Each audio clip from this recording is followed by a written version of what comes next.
Hi, ನಾನು Sandeep from tech in Kannada. ಎಲ್ರಿಗೂ ಇವತ್ತಿನ ಭಾನುವಾರದ ಟೆಕ್ ನ್ಯೂಸ್ಗೆ ಸ್ವಾಗತ. ಪ್ರತಿ ವಾರದಂತೆ ಈ ವಾರನೂ ಕೂಡ ಕೆಲವೊಂದು ಇಂಟ್ರೆಸ್ಟಿಂಗ್ ಟೆಕ್ ನ್ಯೂಸ್ ಎಲ್ಲ ಇದೆ. ಇವತ್ತಿನ ಮೊದಲ ಟೆಕ್ ನ್ಯೂಸ್ ಬಂದ್ಬಿಟ್ಟು ಸುಮಾರು 41 ವರ್ಷಗಳ ನಂತರ ನಮ್ಮ ಭಾರತೀಯ ಆಸ್ಟ್ರೋನಾಟ್ ಒಬ್ಬರು ಇಂಟರ್ನ್ಯಾಷನಲ್ ಸ್ಪೇಸ್ ಸ್ಟೇಷನ್ಗೆ ಕಾಲಿಟ್ಟಿದ್ದಾರೆ. ಶುಭಾಂಶು ಶುಕ್ಲಾ ಅಂತ. ಇವರು ಸ್ಪೇಸ್ ಎಕ್ಸಿಂದು ಫಾಲ್ಕನ್ 9 ರಾಕೆಟ್ನ ಏನು ಡ್ರ್ಯಾಗನ್ ಕ್ಯಾಪ್ಸೂಲ್ ಇದೆ ಅದರಲ್ಲಿ ಕೂತ್ಕೊಂಡು ಇಂಟರ್ನ್ಯಾಷನಲ್ ಸ್ಪೇಸ್ ಸ್ಟೇಷನ್ಗೆ ಹೋಗಿದ್ದಾರೆ. ಸೊ ಈ ISSಗೆ ಹೋಗಿರುವಂಥ ಎರಡನೇ ಭಾರತೀಯ ಅಷ್ಟೇ ಆಯಿತಾ. ಇಬ್ಬರು ಇಂಟರ್ನ್ಯಾಷನಲ್ ಸ್ಪೇಸ್ ಸ್ಟೇಷನ್ಗೆ ಹೋಗಿರೋದು. ಮೊದಲನೇವರು ರಾಕೇಶ್ ಶರ್ಮಾ ಅಂತ. ಅಂದರೆ ಇಂಡಿಯನ್ ಆರಿಜಿನ್, ಅಂದರೆ ನಮ್ಮ ದೇಶದ ಒಬ್ಬ ಆಸ್ಟ್ರೋನಾಟ್ ಆಯಿತಾ. ಬೇರೆ ದೇಶದವ್ರು ಫಾರ್ ಎಕ್ಸಾಂಪಲ್ ಸುನಿತಾ ವಿಲಿಯಮ್ಸು, ಕಲ್ಪನಾ ಚಾವ್ಲಾ ಇವರೆಲ್ಲ ಅಮೆರಿಕಾ ಪ್ರಜೆಗಳು ಆಯಿತಾ. ಅಲ್ಲಿಂದ ಅವ್ರು ಹೋಗಿದ್ದು. ಇಂಡಿಯನ್ ಪ್ರಜೆಗಳು ಬರೀ ಇಬ್ಬರೇ ಹೋಗಿರೋದು ಆಯಿತಾ.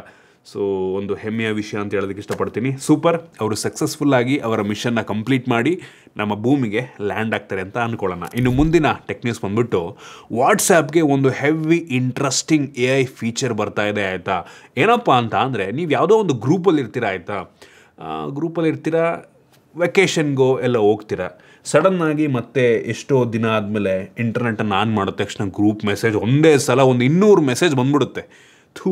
ಎಲ್ಲ 200 ಮೆಸೇಜ್ ಹೆಂಗಪ್ಪ ಓದಲಿ ಅನ್ನೋ ಅವಶ್ಯಕತೆ ಇಲ್ಲ ಆಯಿತಾ. ನೆಕ್ಸ್ಟಿಂದ ಈ AI ಫೀಚರ್ನ ಯೂಸ್ ಮಾಡಿಕೊಂಡು ಆ ಚಾಟನ್ನು ಸಮ್ಮರೈಸ್ ಮಾಡ್ಬೋದು. ಯಾರ್ಯಾರು ಏನೇನು ಹೇಳಿದ್ದಾರೆ, ಏನೇನು ಇಂಟ್ರೆಸ್ಟಿಂಗ್ ವಿಷಯ ಇದೆ, ಏನು ಹೈಲೈಟ್ ಏನು, ಎಲ್ಲದನ್ನು ಕೂಡ ನೀವು AI ಮುಖಾಂತರ ಸಮ್ಮರೈಸ್ ಮಾಡ್ಕೋಬೋದು. ಇದು ಬಂತು ಅಂತ ಅಂದರೆ ಹೆವಿ ಯೂಸ್ ಆಗುತ್ತೆ.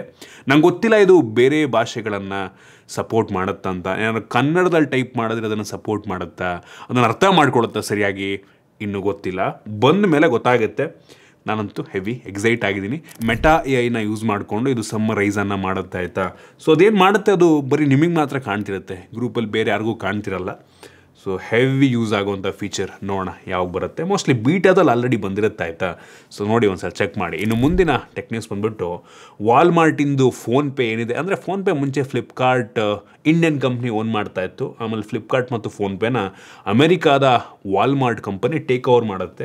ಸೊ ಇದೀಗ ಫೋನ್ಪೇನ ಪಬ್ಲಿಕ್ಕಿಗೆ ತೊಗೊಂಡೋಗ್ತಿದ್ದಾರೆ. IPO ನಡೆಸ್ತಾ ಇದ್ದಾರೆ ಆಯಿತಾ, ಇನಿಷಿಯಲ್ ಪಬ್ಲಿಕ್ ಆಫರಿಂಗು. ಸೊ ಈ IPO ಮುಖಾಂತರ ಫೋನ್ಪೇಗೆ ಸುಮಾರು $1.5 ಬಿಲಿಯನ್ ಇನ್ವೆಸ್ಟ್ಮೆಂಟನ್ನು ರೈಸ್ ಮಾಡ್ತಾ ಇದ್ದಾರೆ.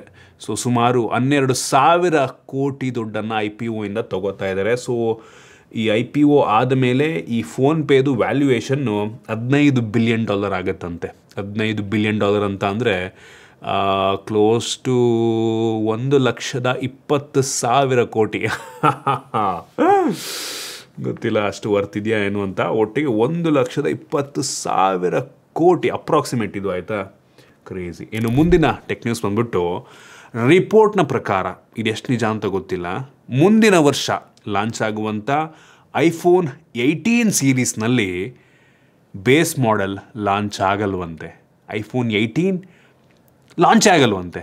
ಮೋಸ್ಟ್ಲಿ ಪ್ರೋ ವೇರಿಯಂಟನ್ನು ಮಾತ್ರ ಲಾಂಚ್ ಮಾಡಬಹುದು ಅಂತ ಹೇಳಲಾಗ್ತಾ ಇದೆ. ಸೊ ಮುಂದಿನ ವರ್ಷ ಬೇಸ್ ಮಾಡೆಲ್ ಸ್ಕಿಪ್ ಆಗಬಹುದು.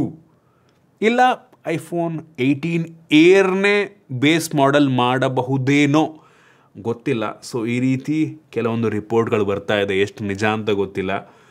ಬಿಗ್ಗೆಸ್ಟ್ ಬ್ರೇಕಿಂಗ್ ನ್ಯೂಸ್ ಅಂತ ಅನ್ಬೋದು. ಏನಾದರೂ ನಿಜ ಆಯಿತು ಅಂತ ಅಂದರೆ ಬೇಸ್ ಮಾಡೆಲ್ನ ಸ್ಕಿಪ್ ಮಾಡ್ತಾ ಇದ್ದಾರೆ ಅಥವಾ ಏರನ್ನು ರೀಪ್ಲೇಸ್ ಮಾಡುತ್ತಾ ಇದು ಗೊತ್ತಿಲ್ಲ.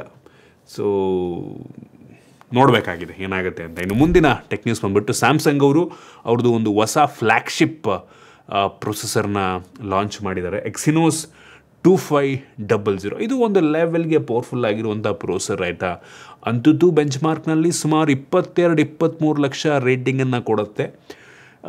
ಸ್ನ್ಯಾಪ್ಡ್ರ್ಯಾಗನಿಗೆ ಕಂಪೇರ್ ಮಾಡಿಕೊಂಡ್ರೆ ಸ್ವಲ್ಪ ಕಡಿಮೆ ಪವರ್ನೇ ಹೊಂದಿರುವಂಥ ಪ್ರೊಸೆಸರ್ ಆಯಿತು. ತುಂಬ ಹೆವಿ ಪವರ್ ಅಂತ ಅನ್ನಲ್ಲ ಅವ್ರದ್ದು. ಐ ಹೋಪ್ ಈ ವರ್ಷ ಹೀಟಿಂಗ್ ಇಶ್ಯೂ ಏನಾರು ಇದ್ದರೆ ಅದನ್ನು ರಿಸಾಲ್ವ್ ಮಾಡಿರ್ತಾರೆ ಅಂತ ಅಂದ್ಕೊಳ್ಳೋಣ. ಮತ್ತು ಲೀಕ್ಸ್ಗಳ ಪ್ರಕಾರ ಅವ್ರದ್ದೇನು ನೆಕ್ಸ್ಟು Z Fold ಮತ್ತು Z Flip ಲಾಂಚ್ ಆಗ್ತಾಯಿದೆ ಹೊಸದು 7. ಸೊ ಅದರಲ್ಲಿ ಇದೇ ಪ್ರೊಸೆಸರ್ ಇರುತ್ತೆ ಅಂತ ಹೇಳಲಾಗ್ತಾ ಇದೆ. ನೋಡ್ಬೇಕು ನಮ್ಮ ದೇಶದಲ್ಲಿ ಅಂದರೆ ಸ್ನ್ಯಾಪ್ಡ್ರ್ಯಾಗನ್ ಹಾಕ್ತಾರಾ ಅಥವಾ ಎಲ್ಲ ಕಡೆನೂ ಈ ಎಕ್ಸಿನೋಸ್ ಪ್ರೊಸೆಸರ್ ಜೊತೆಗೇ ಲಾಂಚ್ ಮಾಡ್ತಾರಾ ಅಂತ. ಒಟ್ಟಿನಲ್ಲಿ ಪ್ರೊಸೆಸರ್ ಪರವಾಗಿಲ್ಲ, ಒಂದು ಲೆವೆಲಿಗೆ ಸುಮಾರಾಗಿದೆ. ಇನ್ನು ಮುಂದಿನ ಟೆಕ್ ನ್ಯೂಸ್ ಬಂದ್ಬಿಟ್ಟು, ಇಟಲಿನಲ್ಲಿ ಒಬ್ಬ ಇನ್ವೆಂಟರು ಒಂದು ಸ್ಲಿಮ್ ಕಾರನ್ನು ಅವನೇ ಡಿಸೈನ್ ಮಾಡಿ ಬಿಲ್ಡ್ ಮಾಡಿದಾನೆ ಆಯಿತಾ. ಸ್ಲಿಮ್ಮೆಸ್ಟ್ ಕಾರ್ ಅಂತ ಹೇಳೋದಾಗ್ತಾಯಿದೆ, ವರ್ಲ್ಡ್ಸ್ ಸ್ಲಿಮ್ಮೆಸ್ಟ್ ಕಾರ್ ಅಂತೆ. ಮುಂದ್ಗಡೆ ಒಬ್ಬರು ಅದು ಕಷ್ಟ ಪಡ್ಕೊಂಡು ಕೂತ್ಕೊಳ್ಳೋ ಥರ ಇದೆ. ನಾನಂತೂ ಕೂತ್ಕೊಳ್ಳೋಕ್ಕೆ ಆಗಲ್ಲ, ನಾನು ದಪ್ಪ ಇದ್ದೀನಲ್ಲ, ಕೂರೋಕ್ಕೆ ಆಗಲ್ವೇನೋ. ಒಂದು ರೀತಿ ತುಂಬ ಜನ ಕಾಮೆಂಟ್ ಮಾಡ್ತಾಯಿದ್ರು, ಒಂದು ರೀತಿ ಟೂತ್ ಪಿಕ್ ಇರುತ್ತಲ್ವ ಕಡ್ಡಿ, ಸೊ ಆ ರೀತಿ ಇದೆ. ಒಂದು ರೀತಿ ವಿ ಶೇಪು ಹಿಂಗಿದೆ ಆಯಿತಾ. ಹಿಂದ್ಗಡೆ ಫುಲ್ ತಿನ್ನು, ಮುಂದ್ಗಡೆ ಒಂದು ಸ್ವಲ್ಪ ಜಾಗ ಇದೆ. ಎಲ್ಲೆಲ್ಲಿ ಏನೇನು ಫಿಟ್ ಮಾಡೋನೋ ಗೊತ್ತಿಲ್ಲ. ಎಂಜಿನ್ ಇರುತ್ತಾ ಇದಕ್ಕೆ ಅಥವಾ ಎಲೆಕ್ಟ್ರಿಕ್ ಕಾರ, ಅಷ್ಟು ಇನ್ಫಾರ್ಮೇಷನ್ ಇಲ್ಲ. ಒಟ್ಟಿಗೆ ಅವನೇ ಡಿಸೈನ್ ಮಾಡಿ ಬಿಲ್ಡ್ ಮಾಡೋವನೇ. ಸ್ಟೇರಿಂಗ್ ನೋಡಿ, ಸ್ಟೇಷನ್ ಆಟ ಸಾಮಾನು ಸ್ಟೇರಿಂಗ್ ಇದ್ದಂಗೆ ಐತೆ ಗುರು, ಯಪ್ಪ ಬೆಂಕಿ, ಏನೇನೋ ಮಾಡ್ತಾರೆ. ಇನ್ನು ಮುಂದಿನ ಟೆಕ್ ನ್ಯೂಸ್ ಬಂದ್ಬಿಟ್ಟು, ನಮ್ಮ ಗೌರ್ಮೆಂಟ್ನವರು ಇದೀಗ ಒಂದು ಹೊಸ ಗೈಡ್ಲೈನ್ಸನ್ನು ತೊಗೊಂಬಂದಿದ್ದಾರೆ. ಸೊ ಈ ಗೈಡ್ಲೈನ್ಸ್ನ ಪ್ರಕಾರ NPCIದು ನ್ಯೂ ರೂಲ್ ಅಂತ ಆಯಿತಾ. ಸೊ ನೆಕ್ಸ್ಟಿಂದ ಏನಾದರೂ ನೀವು PhonePe, Google pay, UPI use ಮಾಡಬೇಕಾದ್ರೆ ಟ್ರಾನ್ಸಾಕ್ಷನ್ ಫೇಲ್ ಆಯಿತು ಅಂತ ಅಂದರೆ, ನಿಮ್ಮ ಅಕೌಂಟಿಂದ ದುಡ್ಡು ಕಟ್ಟಾಗಿರುತ್ತೆ ಬಟ್ ಅವ್ರಿಗೆ ಹೋಗಿರಲ್ಲ, ಆ ರೀತಿ ಏನಾದರೂ ಆಯಿತು ಅಂದರೆ ತುಂಬ ಬೇಗ ಅದು ರೀಫಂಡ್ ಬರುತ್ತಂತೆ ಆಯಿತಾ. ಸೊ ಆಲ್ರೆಡಿ ರೀಫಂಡ್ ಬರುತ್ತೆ, ಕೆಲವೊಂದು ಟೈಮ್ ಡಿಲೇ ಆಗ್ಬೋದು. ಸೊ ಆ ಡಿಲೇಯನ್ನು ಈಗ ಕಡಿಮೆ ಮಾಡ್ತಾ ಇದ್ದಾರೆ. ಸೊ ಇದು ಜುಲೈ 15ನೇ ತಾರೀಕಿಂದ ಕೆಲಸವನ್ನು ಮಾಡುತ್ತಂತೆ. ಒಳ್ಳೆಯದು ಆಯಿತಾ. ಇನ್ನೂ ಇಂಪ್ರೂವ್ಮೆಂಟ್ಸ್ ಆಗುತ್ತೆ, ಬೇಗ ರೀಫಂಡ್ ಎಲ್ಲ ಕೊಟ್ಟರು ಅಂತ ಅಂದರೆ. ಕೆಲವೊಂದು ಟೈಮ್ ನೀವು ಆನ್ಲೈನಲ್ಲಿ ಏನೋ ಪೇ ಮಾಡಿರ್ತೀರ, ಆ ಟೈಮ್ ಡಿಲೇ ಆಗುತ್ತೆ, ಒಂದು 2-3 ದಿನಾರು ಡಿಲೇ ಆಗುತ್ತೆ ಕೆಲವೊಂದು ಟೈಮ್. ಸೊ ಅದೆಲ್ಲ ಕಡಿಮೆ ಆಗುತ್ತಂತೆ. ಇನ್ನು ಮುಂದಿನ ಟೆಕ್ ನ್ಯೂಸ್ ಬಂದ್ಬಿಟ್ಟು, iOS 26 ಎಂದು ಸೆಕೆಂಡ್ ಬೀಟಾ ಬಂದಿದೆ ಆಯಿತಾ. ಸೊ ಮುಂಚೆ ನಾವು ಮೇಲ್ಗಡೆ ಟಾಸ್ಕ್ ಬಾರನ್ನು ಕೆಳಗಿಳಿದ್ರೆ ಹೆವಿ ಜಾಸ್ತಿ ಟ್ರಾನ್ಸ್ಪರೆಂಟ್ ಇರ್ತಾಯಿತ್ತು, ಆ ಒಂದು ಬ್ಲರನ್ನು ಈಗ ಕಡಿಮೆ ಮಾಡಿದ್ದಾರೆ ಆಯಿತಾ. ಸೊ ಸ್ವಲ್ಪ ಟ್ರಾನ್ಸ್ಪರೆನ್ಸಿನ ಕಡಿಮೆ ಮಾಡಿದರೆ, ಒಂಥರ ಡಿಸ್ಟ್ರಾಕ್ಟಿಂಗ್ ಆಗಿರ್ತಾಯಿತ್ತು ಫಸ್ಟ್ ಬೀಟಾದಲ್ಲಿ. ಸೊ ಅದು 2ನೇ ಬೀಟಾದಲ್ಲಿ ನಮಗೆ ಸ್ವಲ್ಪ ಕಡಿಮೆ ಅನ್ನಿಸ್ತಾರೆ, ಅಂದರೆ ಜಾಸ್ತಿ ಬ್ಲರ್ ಆಗಿರೋದ್ರಿಂದ.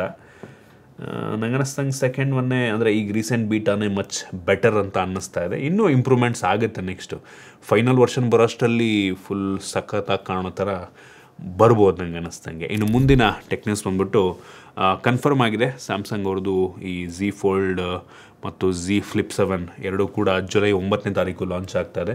ಸೊ ಅವರು ಒಂದು ವಿಡಿಯೋನ ಶೇರ್ ಮಾಡಿದ್ದಾರೆ ಆಯಿತಾ. ಸೊ ಆ ವಿಡಿಯೋದಲ್ಲಿ ಆ ಫೋಲ್ಡ್ ಎಷ್ಟು ತಿನ್ನಾಗಿರುತ್ತೆ ಅನ್ನೋದು ಸ್ವಲ್ಪ ನಮಗೆ ಗೊತ್ತಾಗ್ತಾ ಇದೆ. ಅದನ್ನು ನಿಮಗೆ ತೋರಿಸ್ತಾ ಇದ್ದೀನಿ ನಾನು. ಐ ಹೋಪ್ ನಂಗೆ ಅವ್ರು ಕಳಿಸ್ತಾರೆ ಅಂತ, ಕಳಿಸಿದ್ರೆ ರಿವ್ಯೂ ಮಾಡ್ತೀನಿ. ಒಟ್ಟಿನಲ್ಲಿ 9ನೇ ತಾರೀಕು ಲಾಂಚ್ ಆಗ್ತಾಯಿದೆ. ಸೊ ಹೆವಿ ತಿನ್ನಾಗಿರುತ್ತೆ ಅಂತ ಅನ್ನಿಸ್ತಾ ಇದೆ ನಂಗೆ ಅನ್ನಿಸ್ದಂಗೆ. ಇನ್ನು ಮುಂದಿನ ಟೆಕ್ ನ್ಯೂಸ್ ಬಂದ್ಬಿಟ್ಟು, ಸ್ಯಾಮ್ಸಂಗ್ ಅವರು ಅವ್ರದ್ದು ಬಿಸ್ಪೋಕ್ AI ಹೋಮ್ ಅಪ್ಲೈನ್ಸಸ್ಗಳನ್ನು ಲಾಂಚ್ ಮಾಡಿದ್ದಾರೆ ಆಯಿತಾ. ಹೊಸ ಫ್ರೀಝರು, ಡಿಸ್ಪ್ಲೇ ಜೊತೆಗೆ, ಸಣ್ಣ ಡಿಸ್ಪ್ಲೇ ಜೊತೆಗೆ ವಾಷಿಂಗ್ ಮಿಷಿನ್ ಒಂದು ಡಿಸ್ಪ್ಲೇ ಜೊತೆಗೆ. ಇದ್ರದ್ದು ನಾನು ರಿವ್ಯೂ ಮಾಡ್ತೀನಿ. ಲಾಂಚಿಗೆ ಹೋಗಿದ್ದೆ ನಾನು, ಸಖತ್ತಾಗಿದೆ, ಇಂಟ್ರೆಸ್ಟಿಂಗ್ ಆಗಿದೆ. Washing machine 2-in-1 combo washing machine, ಅಂದರೆ ಅದರಲ್ಲೇ ಡ್ರೈಯರ್ ಹೀಟರ್ ಎರಡೂ ಇರುತ್ತೆ. 3 ಲಕ್ಷ ರೂಪಾಯಿಗೆ ಲಾಂಚ್ ಮಾಡಿದ್ದಾರೆ. ಇಂಟ್ರೆಸ್ಟಿಂಗ್, ನೋಡ ಹೆಂಗಿರುತ್ತೆ ಪ್ರಾಡಕ್ಟ್ ಅಂತ. ಇನ್ನು ಮುಂದಿನ ಮತ್ತು ಕೊನೆಯ ಟೆಕ್ ನ್ಯೂಸ್, ಲಾವಾದವರು ಸ್ಟ್ರೋಮ್ ಪ್ಲೇ 5G ಅಂತ ಒಂದು ಫೋನ್ ಲಾಂಚ್ ಮಾಡಿದ್ದಾರೆ ಆಯಿತಾ. ನನಗೇನು ಕಳಿಸಿಲ್ಲ ಅವರು, ನಿಮಗೆ ಬೇಕು ಅಂದರೆ ನಾನು ತರಿಸ್ಬಿಟ್ಟು ರಿವ್ಯೂ ಮಾಡ್ತೀನಿ ಆಯಿತಾ. ಈ ಫೋನಲ್ಲಿ 10,000 ರೂಪಾಯಿಗೆ ಲಾಂಚ್ ಮಾಡಿದ್ದಾರೆ ಆಯಿತಾ. ಡೈಮಂಡ್ಸಿಟಿ 7060 ಪ್ರೊಸೆಸರ್ ಇದೆ. ವರ್ಲ್ಡ್ಸ್ ಫಸ್ಟ್ ಡೈಮಂಡ್ಸಿಟಿ ಈ ಪ್ರೊಸೆಸರ್ ಇರುವಂಥ ಫಸ್ಟ್ ಫೋನ್ ಅಂತ ಇದು ವರ್ಲ್ಡಲ್ಲಿ. LPDDR5 ರ್ಯಾಮು, UFS 3.1 ಸ್ಟೋರೇಜು, 10,000 ರೂಪಾಯಿಗೆ ಕ್ರೇಜಿ ಅನ್ನಿಸ್ತು. ಬಟ್ ನಮಗೆ ಟಿಯರ್ ಡ್ರಾಪ್ ನೋಟ್ ಸಿಗ್ತಾ ಇದೆ. HD+ ಡಿಸ್ಪ್ಲೇ ಅಂತ ಕಾಣುತ್ತೆ ಅವ್ರ ವೆಬ್ಸೈಟಲ್ಲಿ. HD+ ಡಿಸ್ಪ್ಲೇ, 120 Hz ಇಂದು refresh rate, 6GB RAM, 128GB storage. Not bad ಗುರು, 10,000 ರೂಪಾಯಿಗೆ. ಲಾವಾದವರು ಅಂತೂ ಕ್ರೇಜಿ ಇಂಪ್ರೂವ್ಮೆಂಟ್ಸು. ಸರ್ವೀಸು ಹೆಂಗೆ ಕೊಡ್ತಾ ಇದ್ದಾರೋ ಗೊತ್ತಿಲ್ಲ, ಒಟ್ಟಿಗೆ ಸ್ಪೆಕ್ ಅಂತೂ ಬೆಂಕಿ ಇದೆ. 10,000 ರೂಪಾಯಿ ಯಾರು ಕೊಡದೇ ಇರೋದನ್ನು ಕೊಡ್ತಾ ಇದ್ದಾರೆ. ಬೇಕಾ ರಿವ್ಯೂ, ಅನ್ಬಾಕ್ಸಿಂಗ್, ಕಾಮೆಂಟ್ ಮಾಡಿ, ನಾನು ತರಿಸ್ಬಿಟ್ಟು ರಿವ್ಯೂನ ಮಾಡ್ತೀನಿ.